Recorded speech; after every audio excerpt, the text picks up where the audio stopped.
We're starting with a character that is already moving according to our motion file. But as you can see, the cape isn't moving realistically with the character.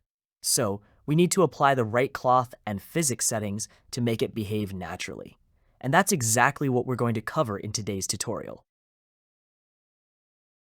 We'll first send the cape to Character Creator, so we can make any necessary mesh adjustments. This gives us more flexibility to modify the cape before bringing it back in iClone for the physics setup. Once we activate physics, one of the most important things to pay attention to is the weight map. This is something we need to create and apply ourselves, because it determines which areas of the cape will be affected by the physics simulation. We'll export the cape to Blender, where we can paint the weight map manually. This allows us to precisely control which parts of the cape should move freely and which parts should stay more firmly attached to the character. We'll import the exported OBJ file into Blender and create a texture slot for the weight map.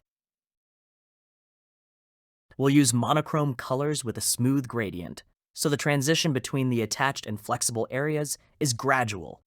This helps the cloth simulation produce more natural and realistic movement instead of an abrupt transition.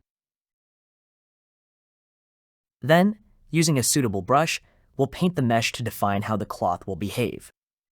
The areas that need to stay attached to the character will be painted dark, while the areas that need more freedom to move will be painted brighter. Once the weight map is painted, we'll export the texture as a PNG file. This image will then be used back in iClone to control the cloth physics.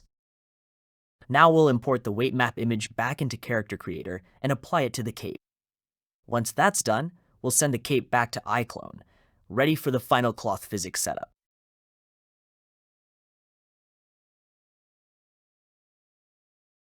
Next, we'll add an environment, such as a city scene, to make the setup more realistic.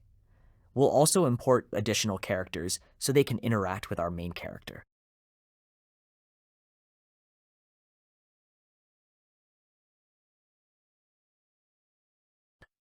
That's all for this video.